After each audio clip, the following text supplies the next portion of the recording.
Assalamu alaikum, I'm Aisha and you're watching Samaa News. Here are today's headlines. The International Monetary Fund has approved the latest review of Pakistan's reform program, unlocking $1.2 billion in fresh financing under the ongoing IMF arrangements. Finance Minister Muhammad Aurangzeb said the decision reflects progress on difficult but necessary economic reforms. The package includes around $1 billion under the Extended Fund Facility and $200 million through the Resilience and Sustainability Facility. The IMF said Pakistan met key targets linked to taxation, energy pricing and fiscal discipline, while a new IMF mission is expected in Islamabad later this month for budget talks and further reform discussions. U.S. Secretary of State Marco Rubio has said that Washington expects to receive Iran's response to a U.S. proposal later on Friday, expressing hope that Tehran presents a serious offer that could open the door to negotiations. Speaking during a visit to Italy, Rubio said the United States had not yet received the reply, but remained focused on diplomacy. He also ruled out talks with Hezbollah, saying Washington's engagement remains centered on the Lebanese government amid rising regional tensions. Iranian Foreign Minister Abbas Araghchi has rejected U.S. intelligence claims that Tehran's military capabilities were weakened by the war, saying Iran's missile inventory now stands at 120% of pre-war levels. In a social media post, Araghchi accused Washington of repeatedly choosing reckless military adventure whenever diplomacy is possible. USN and Iranian forces have clashed in the Gulf, and the UAE came under renewed attack, endangering a month-old ceasefire and shaking hopes for a diplomatic solution to the crisis. US President Donald Trump said 3 US Navy destroyers were attacked as they moved through the strait. He said there was no damage to the destroyers, but great damage done to the Iranian attackers. Trump later told reporters the ceasefire was still in effect. Iran's top joint military command accused the US of violating the ceasefire by targeting an Iranian oil tanker and another ship, and of carrying out air attacks on civilian areas on Keshem Island in the Strait of Hormuz and nearby coastal areas.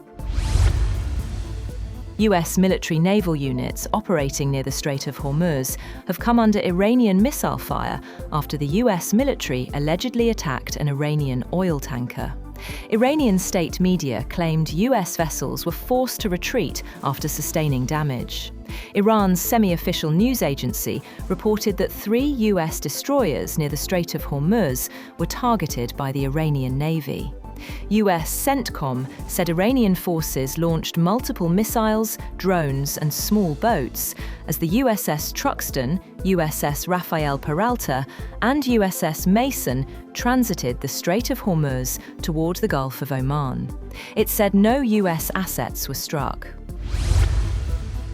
Later, the US military says it has struck 2 empty Iranian-flagged oil tankers that were attempting to violate Washington's ongoing blockade against Iran. US Central Command said the vessels were no longer transiting toward Iranian territory after the operation, adding that a 3rd Iranian-flagged ship had already been disabled earlier this week. Earlier in the day, the CENTCOM claimed that American forces were preventing more than 70 tankers from entering or leaving Iranian ports as part of efforts to restrict Tehran's oil exports. The command said the vessels had the capacity to transport more than 166 million barrels of Iranian oil worth more than $13 billion.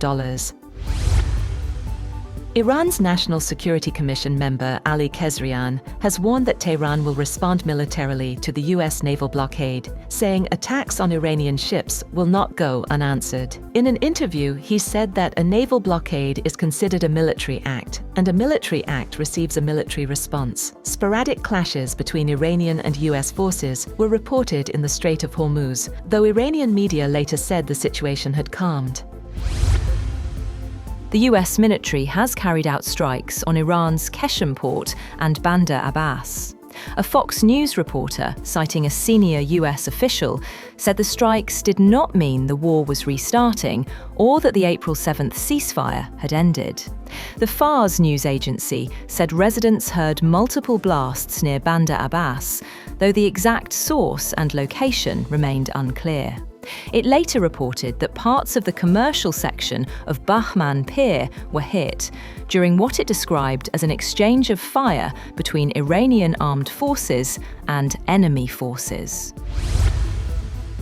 Meanwhile, Iran has seized the oil tanker Ocean Koi in the Gulf of Oman over an alleged attempt to disrupt Iran's oil exports. Iranian state media said the Barbados-flagged tanker was carrying Iranian oil and was trying to harm and disrupt oil exports by exploiting regional conditions. According to state media, the oil tanker, which has been under US sanctions since February, was escorted to the southern coast of Iran and handed over to the judicial authorities.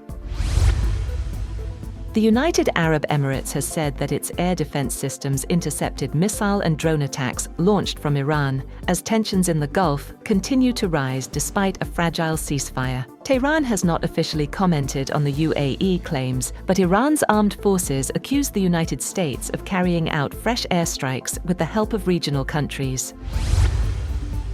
Rescue teams in Indonesia have evacuated 17 hikers after Mount Dukono erupted on Halmahera Island, while the search for 3 missing climbers has been suspended due to dangerous volcanic activity. Officials said the evacuees included 7 Singaporeans and 10 Indonesians. 2 Singaporeans and 1 Indonesian remain missing as thick ash and volcanic material continue erupting from the mountain.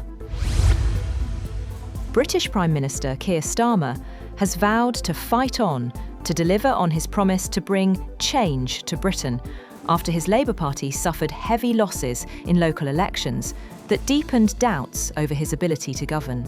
Just under 2 years after winning a landslide national election, Starmer saw voters punish his Labour government, dealing it a blow in some of its traditional strongholds in former industrial regions in central and northern England. The main beneficiary was the populist Reform UK Party, which gained more than 350 council seats in England and could form the main opposition in Scotland and Wales to the pro-independence Scottish National Party and Plaid Cymru in results later on Friday. That's all for now. For more updates, visit www.samaa.tv. Thank you for watching Samaa News.